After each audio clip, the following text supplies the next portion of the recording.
I think, to be honest with you, I don't think they should go for 8. I think they should create an FCS style playoff.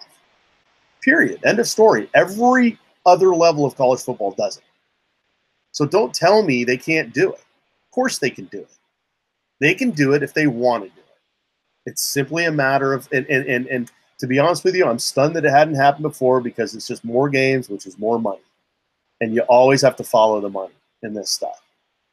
The reason why I think it should go to that style playoff is simply one reason, or two reasons. First of all, everyone else does it, and they don't have a problem with it.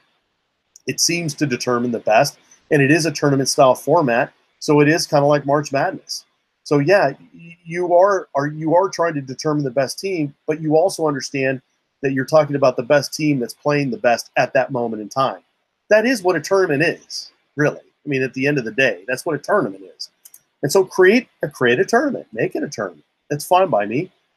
But I think the most important reason why that needs to be done is because it completely takes out that best versus most deserving argument. Because the College Football Playoff Committee can have a built-in rationale for any decision they want to make. Best, most deserving, whatever. They can look at a blowout loss. They can look at a close win. They can look at whatever they can look at any metric that they want to rationalize their decision, because that's their thing. That's what they get to do. But here's the point. If you expand it so far out so that now all of a sudden you're going to have an argument as to who the 15th and 16th teams that are getting in are, well, then we've solved the problem.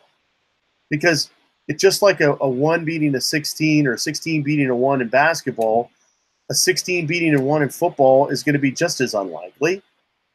And so the whole idea of best versus most deserving versus whatever, if you're relegating that discussion to the final couple teams that make the cut, you solve the problem. As far as I'm concerned, you've put it in a box, you put a bow on it, and you put it in the corner, and you left it there. Because as far as I'm concerned, it's never going to fully go away, but that's how you deal with it. You don't deal with it with the top 4 teams in the country. You don't deal with it with your very, very best.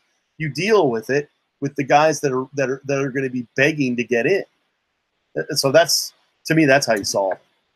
So my counterpoint to anybody who says, well, if you expand to 8 and then 9 and 10 are going to be mad, and there's going to be an argument over who should be the 7 and 8 teams, and same if you go to 16, there's going to be a couple teams that are roughly the same as 15 and 16.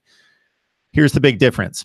Once you get to 8, you've represented all the conferences. Yep. So as long as there's equal conference representation, at least if I win the championship in my conference, it's not a guessing game as to whether I'm going to get in. I know that I have nothing to argue. I have nothing to complain about. If I get selected as a second place team, that's great. That's gravy. But I can't complain about, I won the Pac-12 championship. I won the Big Ten championship, but I got left out, and I didn't know until it was decided and the announcement came out whether I was or wasn't going to make out. I think it's the beauty of watching the last weekend of the NFL season and sitting there on Sunday knowing all the metrics and calculations are out there, and objectively that team's going to make it if they can beat that team, and that team needs this other team to win.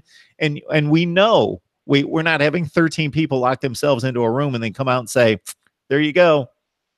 Well, why did the Big 12 add a championship game? Because the playoff committee mandated that they needed to have it in order to make sure that they weren't left out. So that's what they did. So let's talk. Let's walk the talk. If you are going to all of a sudden make a Power 5 conference include a championship game, then let's make sure that the championship games are still relevant. Because if you're not willing to expand, then you might as well just get rid of them, because they don't mean anything anymore then. Because if you're not willing to make sure that because you probably don't remember this at all, but I think it was back in either 2010, 2011, Washington won the Pac-12 regular season basketball championship and did not make the NCAA tournament. They might be the only Power 5 conference that's ever done that before. So what you're telling people in essence is the regular season doesn't matter. And what you're doing by only limiting him by 4 on top of that for football is now you're saying the championship games don't mean much more. Because again, if we're looking at the 4 for 5, or we're looking at the 5 for 4, you're essentially telling a Power 5 conference that their champion isn't going to get in. And if Notre Dame wins 11 games, now you're telling 2 Power 5 conferences that they're not going to get in. How this was ever going to fly with anybody is just mind-boggling to me. Your Notre Dame point, Chris, is great. And of course, I think it's great because I agree with it. And only for about a month, though, because the whole Notre Dame, yes, I have always thought that they should be in the Big Ten because it makes sense from a historic standpoint. They have rivalries against Michigan, Michigan State, Purdue. Geographically, it makes sense. But obviously, that's not the way it's turning. It's turning toward the ACC because they've signed this ludicrous contract in which the ACC has basically submitted itself to Notre Dame to say, we want all your sports to play in our conference, but you get to maintain football independent status, but we want to play a lot of games with you. It's so ridiculous that the ACC would allow that. But the point that I think you hit on to a certain extent, or I'm guessing is your crux with Notre Dame, is obviously they build a tough schedule traditionally. I love how Notre Dame goes out there and builds a national schedule and they play tough games. But if those particular programs on that schedule is legitimate, even this year it was legitimate, but it either goes the brutal side where it's just so tough, or it goes the way that it did this year when USC's down, Virginia Tech's down, Florida State's down, a few others were down. So suddenly it's not that, sure, they're playing somebody decent every week, but they're never playing anybody really good.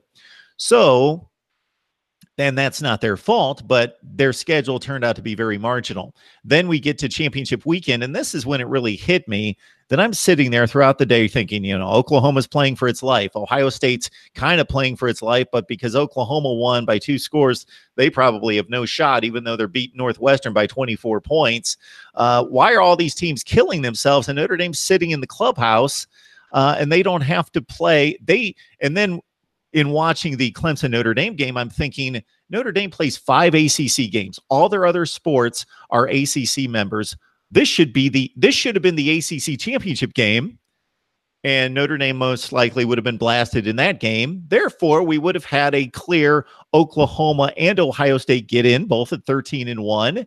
Washington, even though I would like in my system for the Pac-12 or all the conferences to be represented, I understand, okay, that's an easy exclusion because of the 3 losses. Then we've got basically the scenario that I think most people would have thought was reasonable, that those 4 teams had earned it by winning conference championship and all having 0 or 1 losses. But to your point, Notre Dame's just hanging out there and they're able to sit back on championship weekend. Well, yeah. I mean, first of all, they should be completely fresh because they haven't played for a couple weeks. And then on top of that, so they get that extra week off. And then on top of that, it basically the committee has to look at them and go, okay, the onus is on you, Notre Dame, to put the schedule together that's worthy of a top 4 team if you happen to go undefeated or even if you lose a game. So let's say, so what happens if they had lost this year to Temple? I don't know. I mean, are they still in? Yeah. I mean, the thing is that until they have a tie-in, a football tie-in with a conference, and I agree 100%, given how many ACC games that they played, they might as well have played Clemson in the ACC championship game. And that would have solved the problem because they would have been held to a championship standard just like all of the other teams that have to go through that in order to be considered for a Final Four spot. And again, when they are the outlier, when they get to live by a whole different standard than any other team in college football, that's a flawed system. End of story. End of story. And the thing that also hit me on championship weekend about the Notre Dame schedule was that, yes, they attempt to schedule tough, and it usually works out that way.